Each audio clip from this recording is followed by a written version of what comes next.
Hey guys, this is going to be something new that we're doing. I think we've mentioned it before during the actual playthrough. This is called Recap Couch. It's where we're going to do a post-mortem after every single playthrough that we do. And this is our first ever one. For our first ever playthrough finished. Woo! Congrats, Trent, on not picking That's me. an 80-hour RPG Fucking as your first bastard. playthrough. Oh yeah, this is our first live-action thing also. So for those Indeed. who don't know what we look like, this is Trent. And this I'm is Mike. Couch Bro Mike. You probably recognize by our voices by now. Woo! Despite how sick I am. Fucking But we're sicky. going to be recording stuff. We're going to be recording a little bit today too, so you'll get to hear more of that. Indeed, indeed. This is obviously the recap couch episode for The Walking Dead Season 1 and 400 Days, just because it felt weird to split up the two, because 400 Days is only like an hour and a half long. Yeah. I think that's about how long our playthrough was. So we have a couple questions that we got together and like brainstormed about to try and decide what would spark the most conversation about the story and the characters and the design and the mechanics of the game, and how well or badly they worked with the game as it came out and as we played it. And the first question that we have is... well, before you say the first question, Oh, yeah. everyone, if you haven't watched and or played the game, do that before you watch this, because this is filled with spoilers. Like, this is a bubbling pot of spoilers just spilling out everywhere. And you don't want the spoilers all over your face and stuff, because it hurts. It'll burn your chest, man. Yeah. That's why you gotta watch Yeah. this with your shirt on, unfortunately. Yeah. I mean, you can watch it with your shirt off, and that'd be If you're kinda into weird. that. I mean, if you're into that, we But won't, I don't we judge, won't I don't know. judge. Yeah, we won't know. Watch The it entire point of these videos is to discuss the Let's Play and the content that we experienced in the Let's Play. There are spoilers for the video, for the game that we're talking about in this Indeed. video, and there's an Spoil airplane City, going bitch. over. There's an airplane going over Spoiler City, going Yeah. to Spoiler City Airport. Indeed. Non-stop flight to Spoiler City. All right. The first question we have is, what did you know about the game going into the Let's Play? And why don't you start, Trent? Well, as I said in the Let's Play, going into the game, I played it on my iPad originally. I played through the game. Like, the reason I bought the game, the reason I was into it, is because I was super into the show. And I think the game came out around, like, Season 1, Season 2, somewhere around there. Yeah. And I was still super into the show at this point. Or at that point. And at this point now, like, I don't hate the show. But I just haven't really watched it. Yeah. Like, ever since, like, Season 2, I think I've just been off. Yeah. And I need to rewatch it. I need to get back into it. But, I just haven't really watched it. But at that point, I was super, super, super into the show. And I was just like, fuck yeah, Walking Dead game! Oh, I'm like flipping out. And I bought it, and then I was like, I don't recognize any of these characters. And I was not too happy. In that exact voice. Yeah, because that's what I do when I'm unhappy. That's his actual voice. He has a performance voice. And This is my performance voice. And Yeah. no, speaking in my regular voice. No, but anyways, so what the fuck? Could you imagine if that was your actual like everyday voice? I don't think you would be my friend. I don't think I would have Maybe friends. not. Like in the class that we met, you'd be performing. You're like, to be or not to be? That's the question. Everyone's like, is this a real live Timmy? Not Yeah, Timmy. Fucking Jimmy. We met in acting class at the college we went to. Indeed. Anyways, so off that tangent. You got into it because you got into the show. I got into it because I was into the show. I played through it on the iPad, so I already experienced everything 400 Days as well. But as we got more into the game, I started realizing that it'd been a bit since I played the game, so I'd forgotten a lot of the stuff. Like, everything that happened in 400 Days, I remembered none of it. So that was kind of a little bit of a blind playthrough-ish. But, yeah. Michael? I had heard of the game just because it won so many fucking Game of the Year awards in 2012. I'm pretty sure that's the year that it happened. Because I want to say 2013 is when The Last of Us came out, and that definitely won all the Game of the Year awards. Then, Oh, God, yeah. Father's Day 2013 is when The Last of Us came out, and Valentine's Day is when Left Behind came out. The Last of Us, though.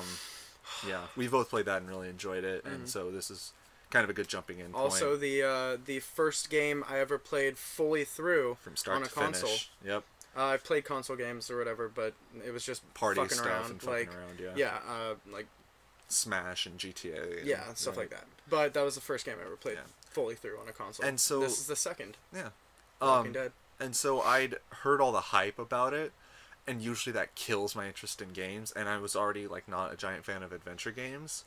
And I'd kind of seen some of a playthrough because like I'm a big I wanted to do Let's Plays because I like Let's Plays, and so I watch other people's, and I'd seen up to like halfway through episode 2, I want to say, because I didn't know anything about the farm and like what the farm really was. And so after that I had only like caught an occasional spoiler just because excuse me, I'm active in those fan bases. Sorry, we just ate before we came and did this. Woo! I'm active in those fan bases, and they're not the greatest about warning about spoilers. And we've taken a long time to get to it. Like, Season 2's already done, and I've already caught a spoiler here and there, despite my best attempts to dodge them, just because so many people have already finished Season 2 Let's Plays. And, you know, but luckily Season 2 is going to be mostly blind playthrough. And it's you know what? Be completely blind for me. Yeah, exactly. He hasn't heard anything about it. Yeah, I made sure. Because once I saw that they made Season 2, I was like, oh, I'm downloading that shit on my iPad, because I'd already played through the first season, and I was like, god damn, the first season was great, so gotta get the second one. And got the second one, bought everything, downloaded everything, and then I was like, wait a minute, we're gonna be playing The Walking Dead for the Couch Bros. Maybe I shouldn't. And I stopped myself. As much as I wanted to, I stopped myself. Yeah. And, yeah, I know nothing. So, yeah, I just heard all the hype about it, and I was like, okay, it can't possibly live up to the hype. And you know what? The writing did. But at the same time, it wasn't me playing it, and I'll never get to play it now, spoiler-free, because we've already gone through it, and we're going to go through Season 2. I'm sorry. Well, I mean, it's kind of how it goes. Like, you'll never get to play Persona 4 spoiler-free, you know what I mean? It's that kind of thing. Yeah. But anyway, that's what I'd known. I'd caught, like, some spoilers, and I'd seen up to, like, partway through episode 2 before it. The next question we have is the best, worst, and most memorable mechanics use. And I'll start this one off. Go for it. The best mechanic by far to me is the timer on your dialogue options. The dialogue options as well are really varied and are a great mechanic as well, because like adventure games typically don't have like dialogue options and like moral choices and that kind of thing. The dialogue timer really it really encapsulates like metaphorically and like puts you in that frame of mind where you have to make a quick decision as like a leader or as a person who is in the position to react and help or not help these people. And it's really the most effective thing.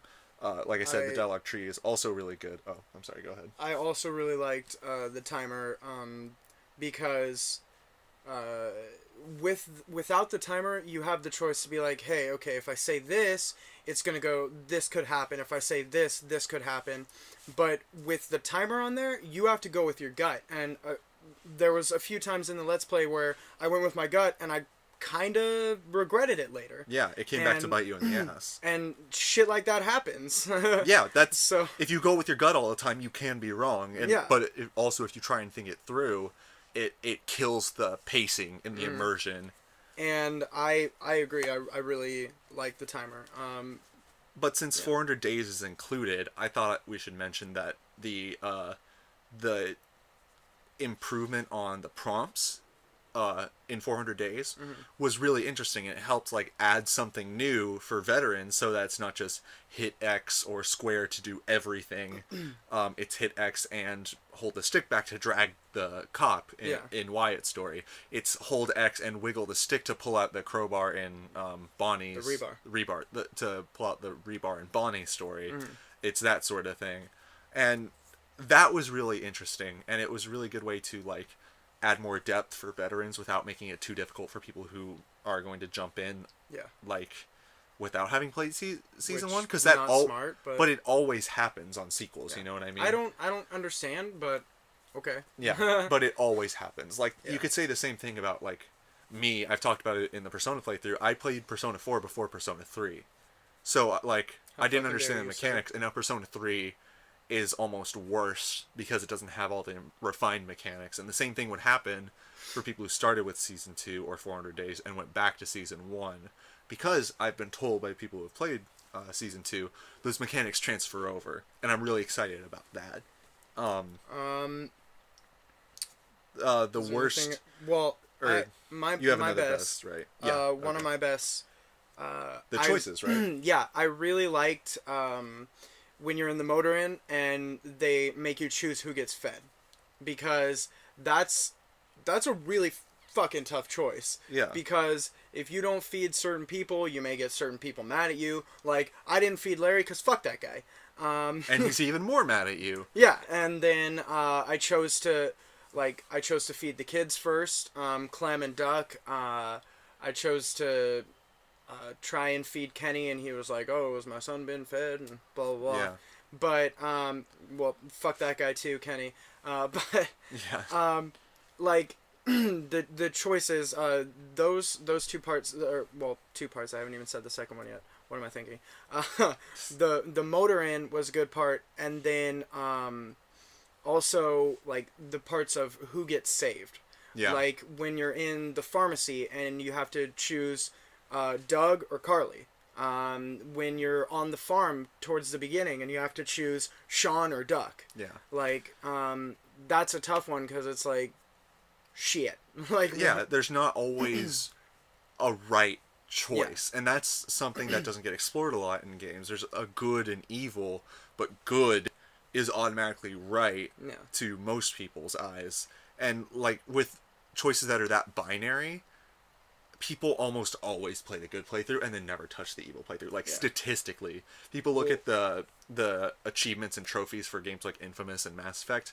They almost always play the good playthrough, and the people who are really dedicated fans, like I went back and played the evil playthrough of almost every Infamous game. And so, like, as opposed to The Walking Dead, there isn't really an evil choice. There isn't, yeah. People will say one option is evil or one option is ineffective or weak. Yeah.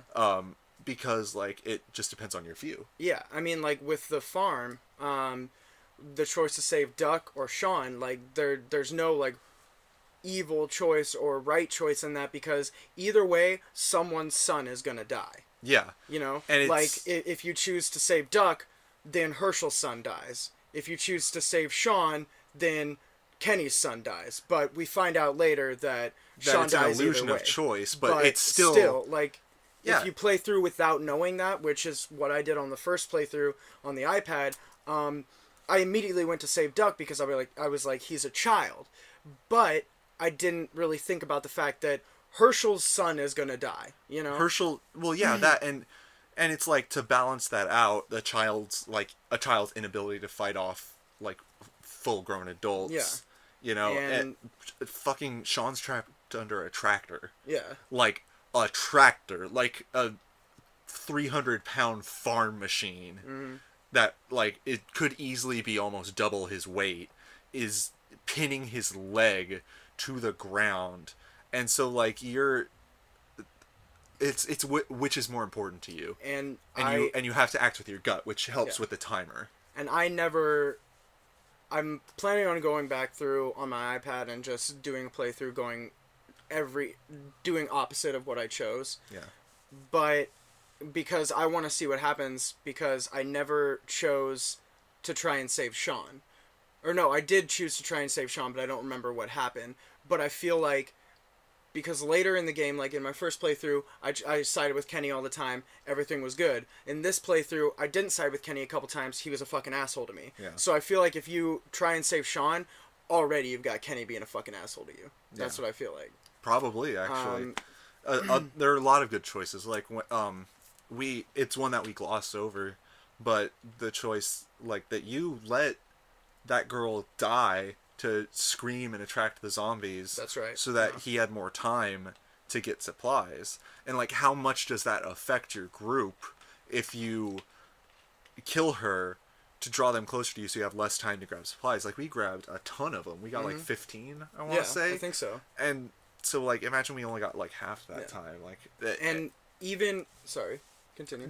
That's just what I was to say. Like, there's a lot of really good choices. They're not as granular as a game like Infamous or Mass Effect. Even Mass Effect, like, Infamous has good ones, especially the new one, where it's like there's a lot of like themes about like the NSA and like privacy and like government infringing on people's rights. And Mass Effect is about like the horrors of war and like the grayness that happens in war. Like, there's not always a black and white, although in that case it does become black and white. I'm not going to go into spoilers because he hasn't played it. It's not, but in Walking Dead it's not as granular. You have two people's lives and you have to weigh them on the spot, and one of them isn't a mustache twirling villain and the other one isn't, a lamb that is unspoiled and unfettered by the world. Like, even with some of the decisions, like, not even to save someone, but, like, at the end, when you have the decision, are you going to show everybody in your party the bite, or are you not? And stuff like that. Like, automatically, I chose show everyone. Yeah. Because that's, to me, the right... Like, that one is one where I think that's the right thing to do. Well, yeah, you'd be lying to people. Yeah. And that one is... That's one of them. But as opposed to that, you get more opportunity for them to, like, let's just go do this. Let's just go do this. And it'd be interesting to see how that affects you. I imagine you just pass out still at the same point, and then they find the bite on you when you pass out. Probably. But anyway, we spent a long time talking about that. Indeed. The next question is best, worst, most memorable story moments. And you can start this off. Okay, for me, I actually have a few story moments that I think are the best. The ending, the ending of the farm. Yeah. When you're beating the shit out of the one dude, the one brother, and you have the choice to continue beating the shit out of him and kill him in front of the group and Clem, or walk away. And it was extremely, like, cinematic and well written and kind of, like, heavy. Without feeling like it was beating you over the head with it, or it was just dumbing the situation down. Because I chose to walk away and just to have him be like, "Come back, Hewley, finish this," and stuff like that. Over? Yeah, like, that was really good. Like, that was one of my favorite parts of the game. Yeah. Just to, like, I mean, first of all, because I was like, yeah, fuck this guy. Like, he's got all these zombies coming at him, and I just beat the shit out of him, and his mom's coming up behind him as a zombie, and he's gonna get fucked up. But also because, like, just cinematic-wise, and just, like, I think, I mean, I thought it was fantastic. And then also, towards the end, when you're wading through the zombies after, I got a little ahead of myself. One of the parts that in this playthrough, it didn't hit me as hard because I knew what was going to happen. But when I first played through on the iPad, when Lee got bit, I immediately, like I showed everyone the bite and everything, and then it gives you the choice to cut off his arm or not. In this playthrough, I chose to keep it. But in my playthrough, I chopped off the arm. So as he keeps, like, steadily getting worse and worse and getting, like, more pale and stuff like that, I kept holding on to the hope that, oh, maybe it's because he's lost blood, maybe it's because this, maybe it's because this. Like, I just kept holding on to the hope that Lee was not going to turn. Lee was not going to turn. And because that was the whole point of cutting off the arm. Like, maybe you could prevent the infection from spreading too much. Exactly. And the moment that hit me the hardest, one of the moments that hit me the hardest, was when you're in the hotel and you've killed the guy and you open up the door and there's a zombie right there and he doesn't attack you. Yeah. That he's standing there looking you in the face and doesn't attack you, or looking Lee in the face and doesn't attack Lee. That was the moment that hit me the hardest because I was like, fuck, he's really gone. Yeah. Like, he's gone. You know, and that one I was just like, shit. Like, so that was a really good, and then also, now moving on to when you're wading through the zombies with Clem after you've smeared the gross stuff all over her, and Clem sees her parents. Yeah. That part was pretty tough as well. the end. That's probably my favorite episode. Is the finale Yeah, of the season finale. 1. Yeah. Yeah. Two things. One, I'm not staring at Trent's crotch, and I'm not looking away specifically. We have our phones as prompters, Yes. where we took notes and listed the questions and everything.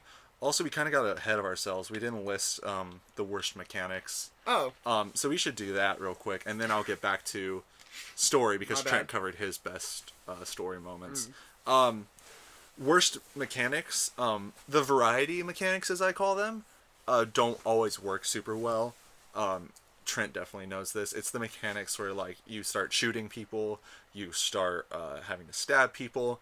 Specifically, the one that I thought was really silly and didn't work very well was in the farm episode, actually, with the sequence with the tractor, where you and Mark are ambushed by the bandits, and you're hiding behind the tractor, and just the animations aren't as smooth as they should have been for like when you're trying to keep pace with it. And then they try to add tension by having a zombie start chasing you, and like having to pull zombies out from in front of it, which like leaves you vulnerable. Starts crawling after you. But it just starts looking silly when Lee is pausing mid crouch and then slowly shuffling forward, and then the animation keeps going again. It just didn't feel very intense. It felt more frustrating than anything.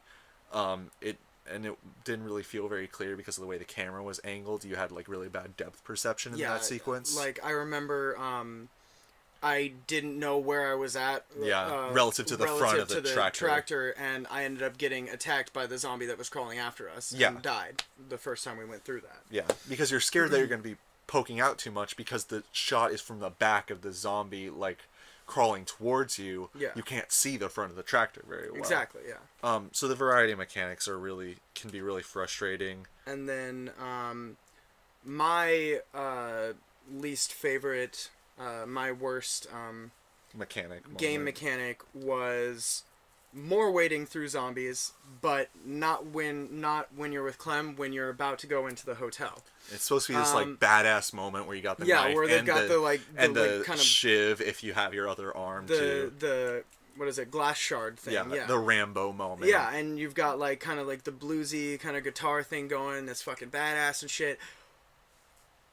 But there's a bunch of prompts that you can attack all of these zombies, and if you attack a wrong zombie, either it shows you being tackled and eaten and it says you died, or if you attack a wrong zombie, all of a sudden the screen just goes and says you're dead. Yeah. And there's no prompt that usually shows up that says like attack this one. Attack the one that's trying to kill you. You can attack all of these, and if you attack the wrong one, no. Yeah. But we won't tell you which one is the wrong one. We had to keep guessing, and it wasn't until like the third or fourth try that we realized, we have to attack the one that's like closest to us, or the one that's attacking us, or trying to attack to us, the one that's lunging forward. And it just wasn't conveyed very well. There was a couple times where I thought I had hit the one that was closest to me, but instead there was one over here that was closest to me, or something. That was just like just off camera. Yeah. It wasn't done super well, and we had a lot of frustration. That one was sometimes. super frustrating to me, like super frustrating. We had some issues with some of the mechanics in 400 Days. What is it?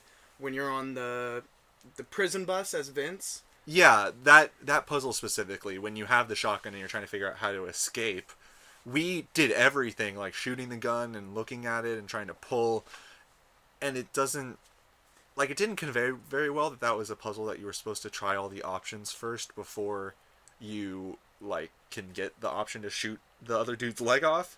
Like that was the only way to escape. And it feels like it's punishing you because the dudes were like, no, wait, that won't work. Don't shoot the gun at their chain. That's dumb. Yeah. Like, that's how people would react. But as a game design choice, it didn't feel like it was rewarding us for trying everything and, a new option is being presented. It felt like, no, you're dumb. Why are you trying that thing that obviously won't work when there's only these 3 options and you need to try all of them in order to progress. Mm-hmm. So that was our worst mechanics. Alright, so back to the story. Sorry about the little bouncing around. We're new at this too. We're going to keep trying to work at it and make it better every single time that we do this. If you guys have questions too that you think would help add, feel free to tweet them at us or message us, and we will consider adding them, as long as it's not As long as it's Who's not, why are you fucking stupid? why are you bad at the game? Why did you not pick my waifu in Persona 4? I let Trent pick the waifu. That's why. My my Yumi. best story moment. Spoilers for people who didn't watch That's my it. girl. We're not far enough to know who's our waifu yet because that doesn't get decided until like right at the end of the game. So don't worry about it. That wasn't really a spoiler. My favorite story moment was the final discussion you have with the dude in the hotel. We keep calling him the dude because we can't remember his name. Yeah. The final like real discussion you have, and Trent pointed out that there's a really good like metaphorical feeling, and just like how well that was timed and how he has an answer for everything you did, and he's showing you, no, you're a shitty fucking person. Look at all this bullshit you pulled to try and survive. Like that, just because. Like, you're still a human being, and you should be held responsible for what you've done, even if it is in the name of survival. Yeah, like, I kind of thought about this because I'm not especially religious now, but I grew up with a religious background, and with that final discussion, it kind of, in a religious sense, it's kind of you are being judged because Lee is about to die, and you can tell because he's getting just horribly pale and stuff, and so he's being judged before he dies to see if he'll make it into heaven or go to hell or something like that. Like, that was kind of what I Saint noticed. Peter at the pearly gates kind of thing. Yeah, that kind of thing. A really fucked up Saint Peter. But if that dude's name is Peter and we're just forgetting that, And- good on you, Telltale. and that was some good writing. We stole from Peter. Yeah. We stole from Saint Peter. Like, we're shits. Hooray! Yeah, that was just a really well done conversation. It felt tense the entire way through because he was holding the cards up until the last second when Clem saves Lee. Mm-hmm. And that's the turning point because Lee is too weak. It may have been because I fucked up. You fucked up? Yeah, remember I missed a couple of the prompts and he like punched me a few times? Oh, so it could have been... No, I mean her in general, like, because she sneaks out of the room while he's talking I to thought you and were beats him over the head. I thought you were talking about when she shoots him. Because I think that's that another, may have that's been a just good because point I too. fucked up, but I don't know. I don't remember if she's I supposed bet to do you. I bet you she's supposed to shoot him. Yeah. Because it feels like a really good point because it's Lee approaching his weakness, his weakest. His weakest is obviously right before she shoots him. Yeah. Because that's when he's literally about to die. Mm-hmm. But Lee is approaching his weakest point, and now Clem is growing to her strongest point, which is Season 2. Because as, like, the previews have said in Season 2, Clem is absolutely on her own for the first little bit, and then she finds a new group, which we found really upsetting because Omid and Krista were waiting for her at the train station. And if you notice after the credits and everything on Season 1... after the finale episode, after the credits, there's a little piece where Clem's walking along by herself and she sees two people up on a hill. And I was really hoping those were Omid and Krista. I was too. They would meet up, but it's probably not. Maybe we'll see. Maybe as it could be. It progresses still could in be. Season 2, Krista and Omid are still alive. Yeah. Okay. So the moments I didn't like, the worst moments in the series, I thought were there's a couple that I had problems with. The show cameos in episode 1 with Glenn and Herschel felt really ham-fisted. Like you're at Herschel's farm for all of like 10 minutes in the game, and you have two conversations that don't have any other repercussion on like with Herschel at least, the two conversations you have with him don't have any other repercussion like in the game. Like if you lie to Herschel the entire time, it doesn't do anything because Herschel doesn't come back at all. Like, what you say at Herschel's farm doesn't come back to bite you in the ass unless you lie to Kenny and Katja. Yeah. I mean, it was a decent way to introduce them. Which I was trying to get in good with them. Yeah. But it still felt really ham-fisted. And, like, Glenn just pieces out after being in the game for a total of, like, an hour. Yeah. So I thought that was kind of rough. Crawford, I felt like could have been explored a little bit more. I wanted more of that because it was told really subtly. But I felt like there could have been more. Like, we could have missed a bunch of stuff, but you only find out through the tapes, and then you find the governor's body, right? And then, like, the hearsay it might as well be hearsay of what Bree and the cancer patients tell you. Yeah, because fuck them. Yeah, like it's all secondhand accounts. Like aside from it's not all Well, secondhand accounts. the The tapes and parkour girl too. yeah, that's that too. I was gonna What's her say, name? Not Carrie, Amy, Something. yeah, She's cool though. Emma, I like her. whatever the fuck her name was. I like She her. was cool until she pieced out with the car battery. Like fuck that. Well, no, she came back though. She with came the car back, but that battery. was still some bullshit. Like True. Yeah. we're trying to escape right now. Other than that, the Lily Carly feud or Lily slash. I kind of Do you have understand. another Sorry, thought I on kind of Crawford? understand her piecing out with the car battery though, because she was like, "I'm gonna keep this so you guys don't fucking leave me." But then she leaves anyway. True. Like she doesn't want to go on the boat True. with us anyway. But at first she wanted to. She Yeah, just made that decision. I guess Later. It's Okay. yeah. No, I We'll understand. agree to disagree. Yeah, Even though exactly. you're wrong. No, I'm kidding. Continue. The Lily Carly feud in episode 2, and the Lily Doug feud, I guess if you say Doug, I'm assuming it's similar. Felt kind of forced, because Carly in our playthrough was always the one that seemed like understanding that like people are coming from different sides of the issue. I think that's part of like her journalistic side, and that like there isn't an inherently right or wrong way unless there's like a fact. You know, the sky is blue is a fact. People like whether or not like Lily or Kenny is right is opinion. And so she always tries to vouch for everybody, and when she tries to like call out Lily and it gets so heated so quickly, feels really forced in a way that they're trying to remove somebody from the picture and then also remove Lily because she removed Carly slash Doug. Yeah, I mean, you do have the choice to leave her there or take her along. Yeah. Which almost nobody, almost her. nobody brought her, right? If I remember If I correctly. play through again, I'm definitely going to take her along and see what happens. No, I know what happens, actually. She steals the RV when you get to the train. Really? Yeah. What a bitch. Yeah. It's Fuck kind of that fucked bitch. up. And then Chuck has the pencil that you need instead. Fuck Lily. Yeah. It's weird. Like, and then she just leaves anyway. It's like they were trying to get rid of people in preparation for Clem being alone. And it felt just a little too forced to me.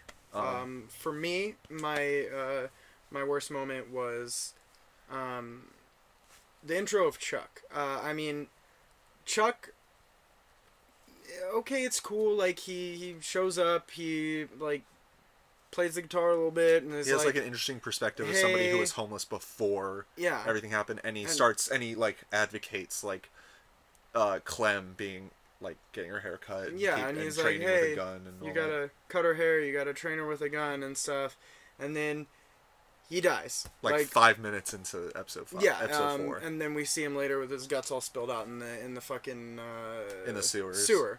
And to me, I'm not like saying he's like a bad character or anything, but I'm just saying that I feel like it was kind of unneeded to have him. Like, that they could have had somebody else say that. Like, they could have had... Omid and Krista get introduced that same episode, Yeah, right? they could have had Omid and Krista get introduced while he's still with us. Yeah. So they could have had, like, Omid or Krista be like, hey, you should cut her hair or teach her how to use a gun or something like that. Like, I just feel like...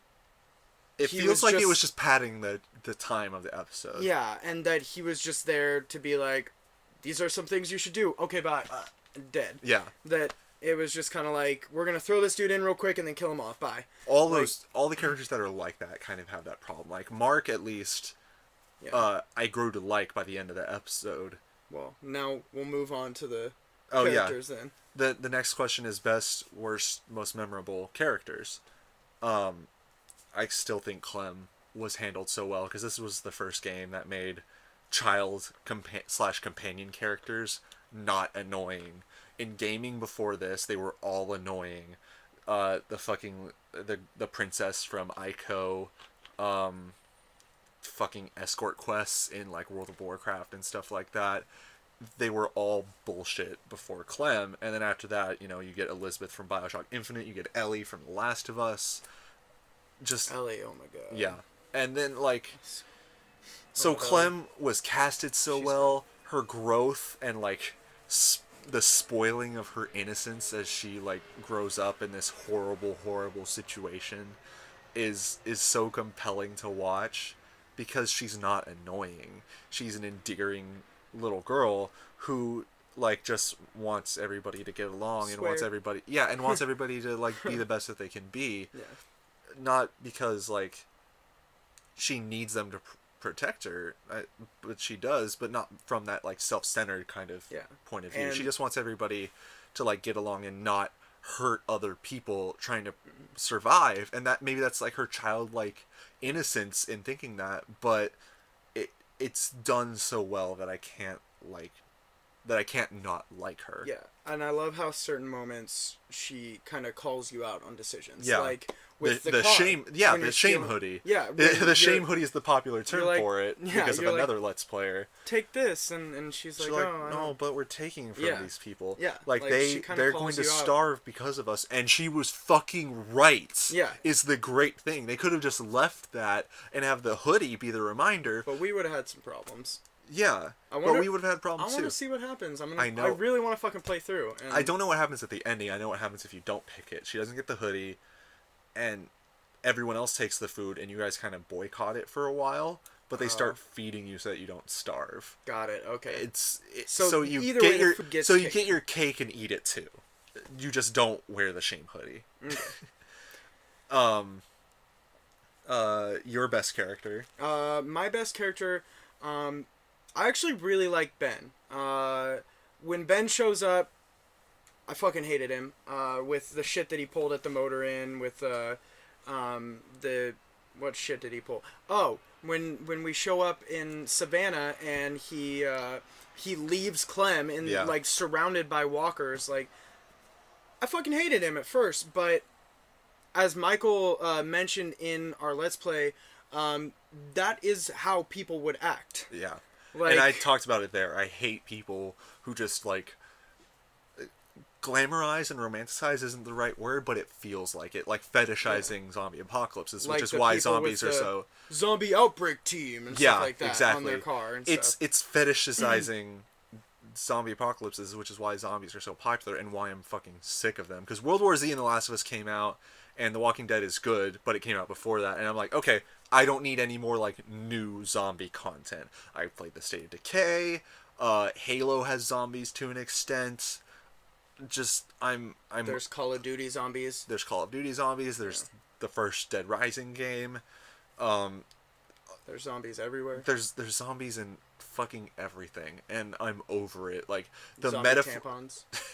Zombie condoms. the metaphor that they represent works in things like Dead Rising and The Walking Dead and The Last of Us, because they're trying to add a new like artistic element. Even if Dead Rising was just like retreading the same thing that zombie movies were doing, it still does it in a way that I think is important enough that it's not like beating you over the head with it.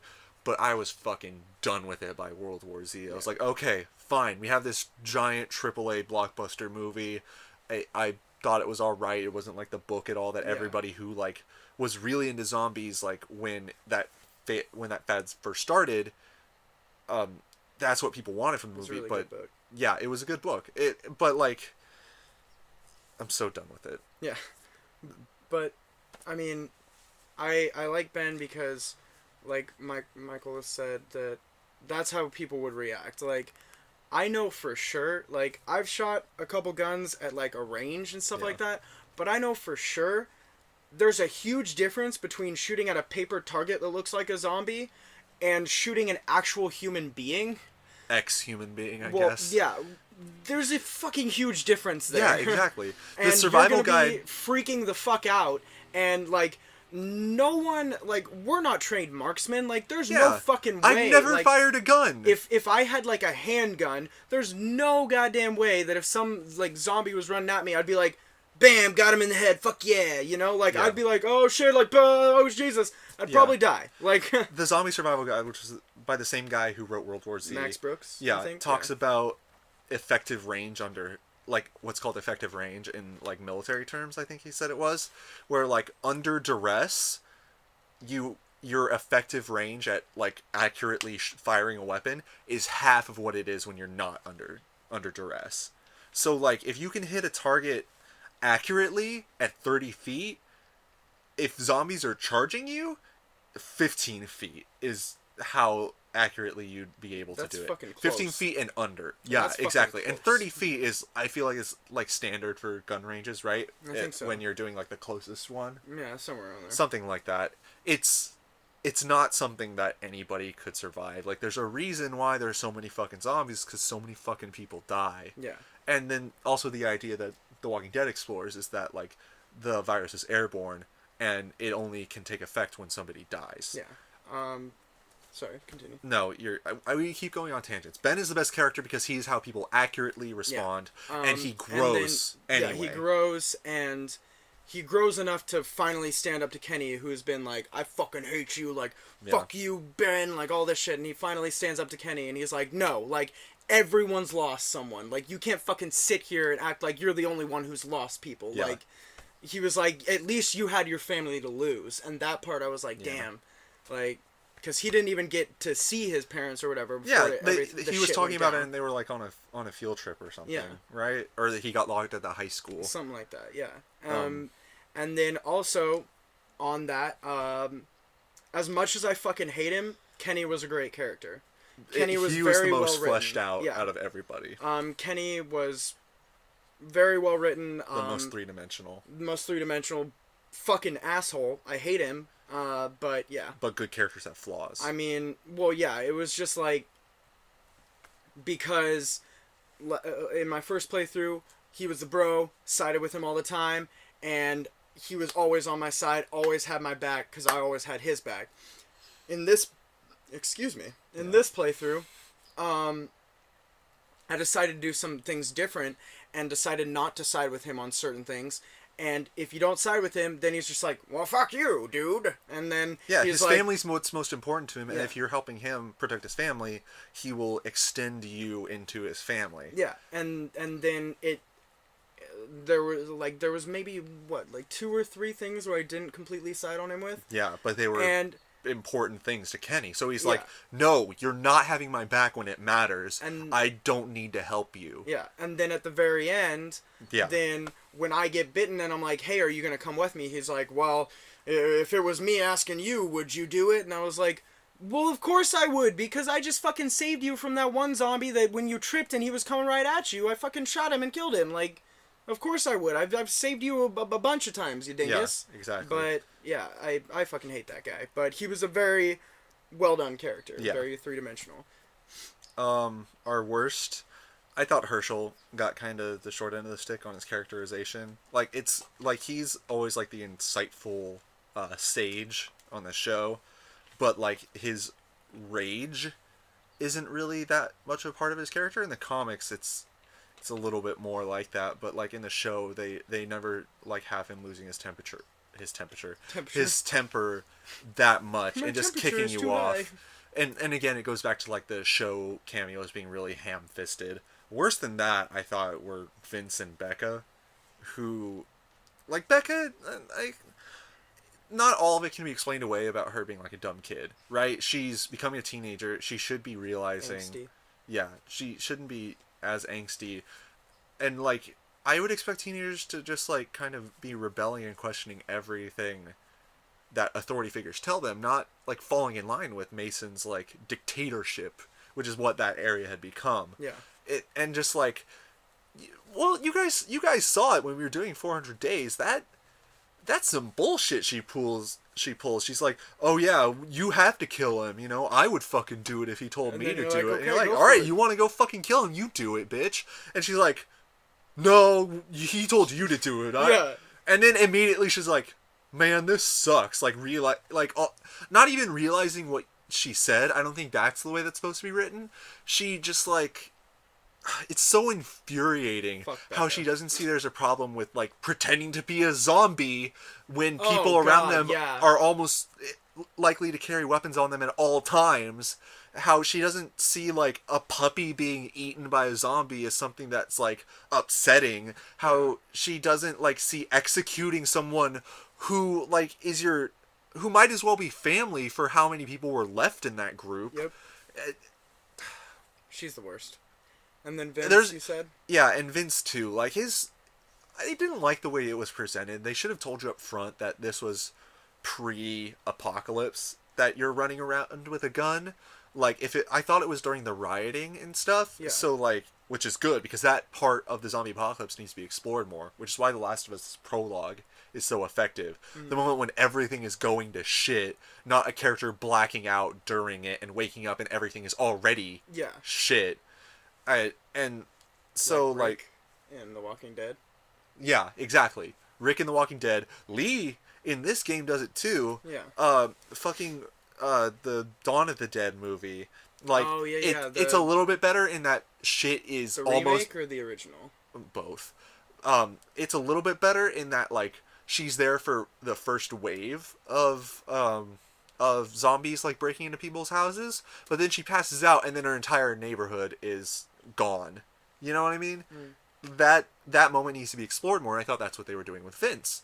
And so, like, if I had known that we had just committed a fucking murder, I wouldn't have had us keep the gun. You know what I mean? It's just really frustrating. And then, like, the idea that he can't bring the guy whose foot they shot off to free him and his bud. Oh, yeah. Even though he was siding with, I can't remember the other two guys' names. I don't remember either. It was the dude that was... the convicted pedophile and the convicted Ponzi scheme guy. Yeah. Of all the people, I would want to go with Ponzi scheme guy. Ponzi scheme guy seems to know how to take care of himself.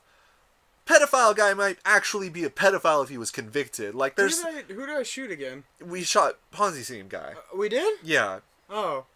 Now I feel like a weirdo. Yeah, right? Because he's like, oh, I didn't do it. And, like, there's room for error in the American criminal system, obviously. Yeah. But he was convicted of pedophilia. And that's, like...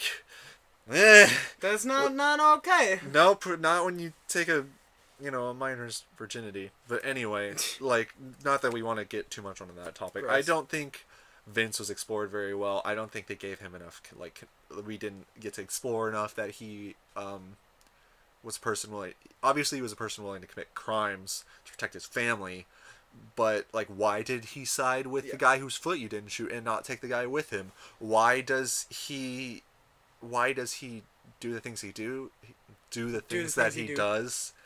It's not spelled out very well, but it's also not subtly told. Yeah. And if it had been subtly told and we could have examined it better, that wouldn't have been as bad. Your worst characters. My worst characters, I already mentioned Chuck, that I think it could have been done by somebody else. He feels almost entirely superfluous. Yeah. Along with Chuck, we'll get to this in a minute, but the people who show up essentially only to die. Yeah. Like Mark, or only to get the short end of the stick, like Herschel. Yeah. Or like Mark, Bree, Sean, they show up essentially to die. And and get a little bit of characterization. Yeah. Like Mark, I think, was the best out of all of them. Mm-hmm. Bree is just there to be a bitch to you. Yeah. I mean, like, sort of understandably, but not well enough that it's, like, excusable that she just shows up to die, like, 30 minutes later. We'll talk to that. We'll talk more on that in a minute. Yeah. And then one more for me from 400 Days, Nate. Nate's the dude in the truck who pulls up and helps Russell. Yeah, and then is also chasing... also chasing Wyatt and his buddy, whoever. Ben? I don't remember his buddy's name.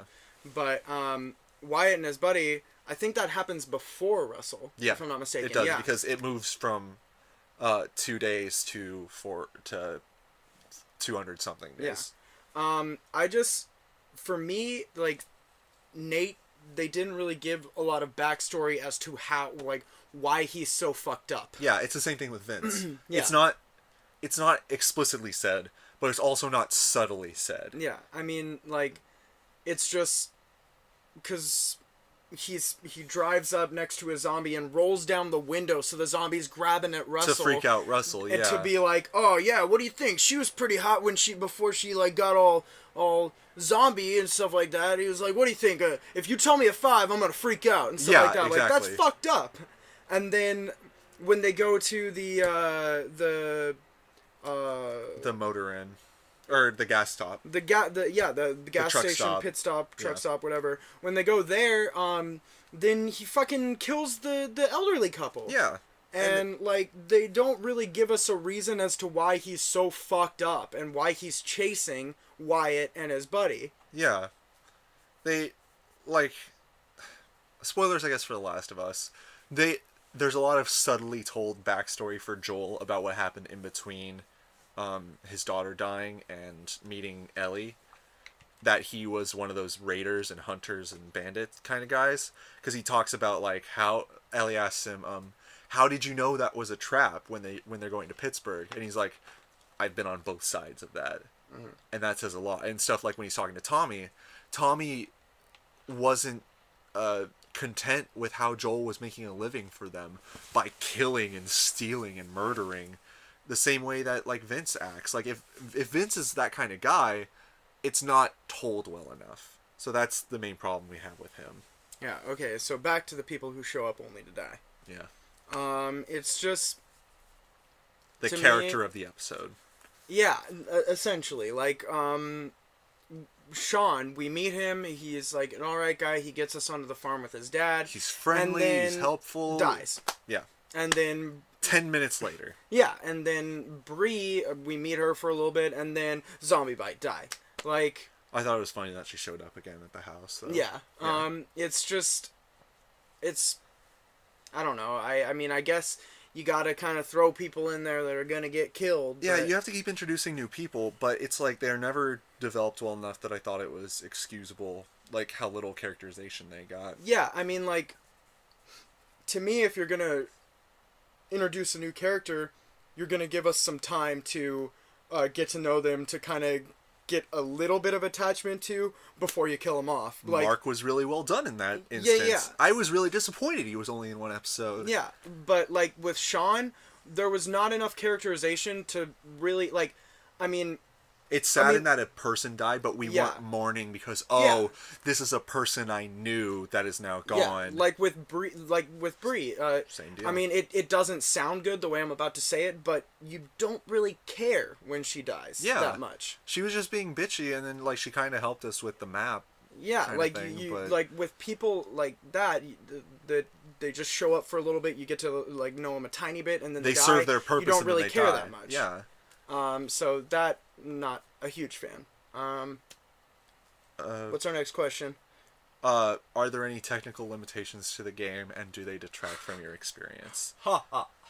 Yeah! Yeah, there fucking were! The engine. The engine. Game of the year. Obviously, there were a lot of hitches. I wouldn't have even mind the hitches as much if we hadn't had to rewind almost an entire chapter. As you'll see in one of our Let's Plays, in the middle of the Let's Play, just froze up. Yeah. Everything was going on, everything was okay, but Lee couldn't move anywhere. And I was pressing every button I could, just mashing the shit, and then nothing. So we had to fucking rewind it in the middle of our goddamn Let's Play. So that was definitely frustrating. That's the breaking point for me, when your engine needs to do better. If the player has to reset something because something fucked up in the engine, I don't think there was enough bug testing or quality assurance on that product. Sorry. Everything else about it is really good. The art style is really interesting. The writing's great. The art style is really evocative of the comic that it comes from. And the engine serves well for that.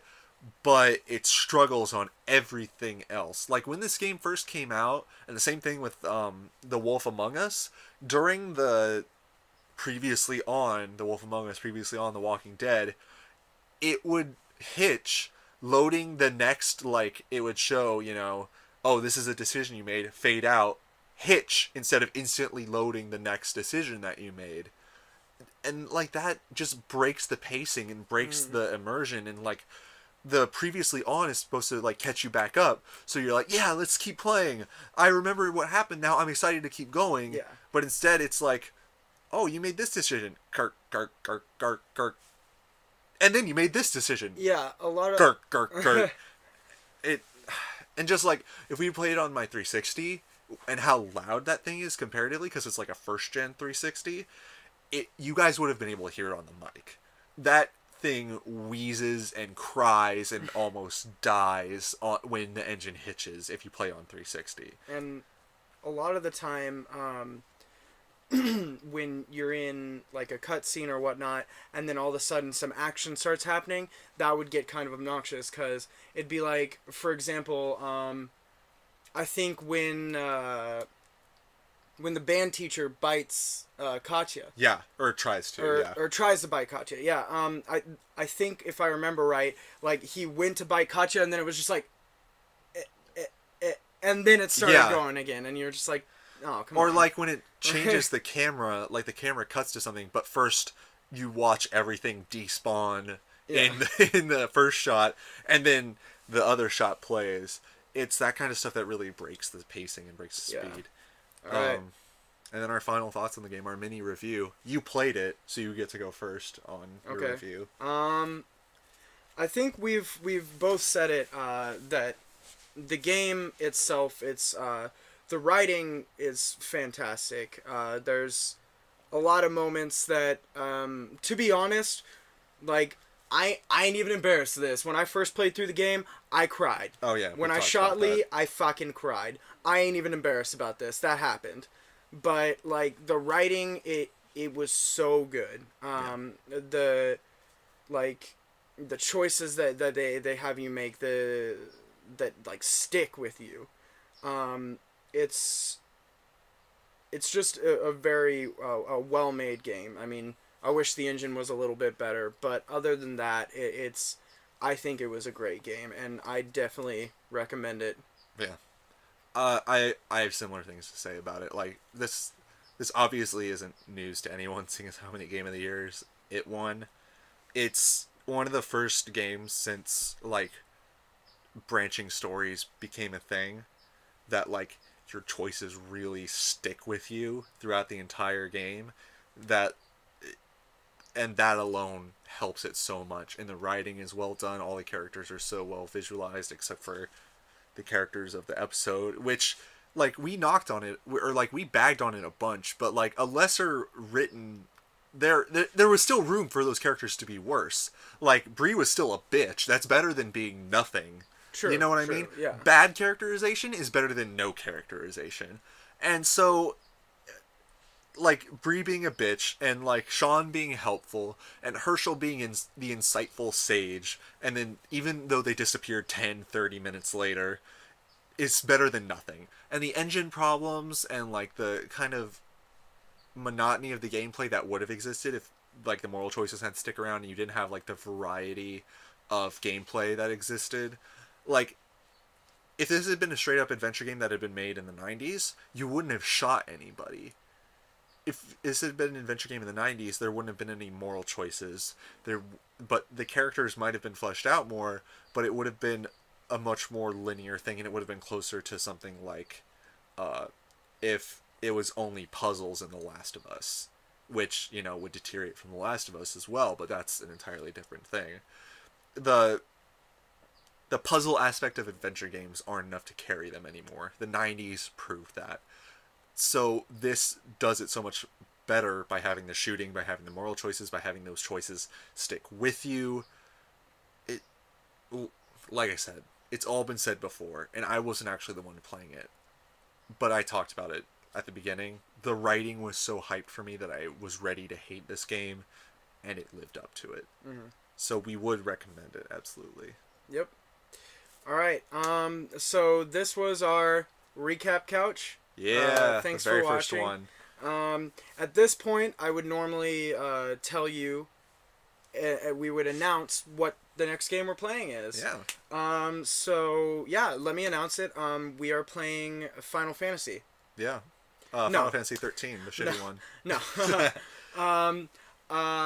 In a surprising turn of events, we're playing Season 2 of The Walking Dead. Oh my god. Like we said it a bunch in the Holy playthrough. shit. Yeah. Yeah, so we're going to be playing Season 2 of The Walking Dead.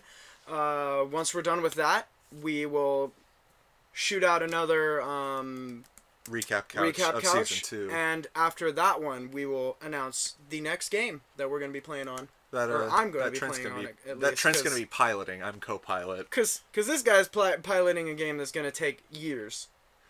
I don't know about years. Almost a year, though. I can guarantee you I want it to be done before our first anniversary. Like, that would be a really great way to top the first anniversary, but I want it to be done before then so I can fucking play something new.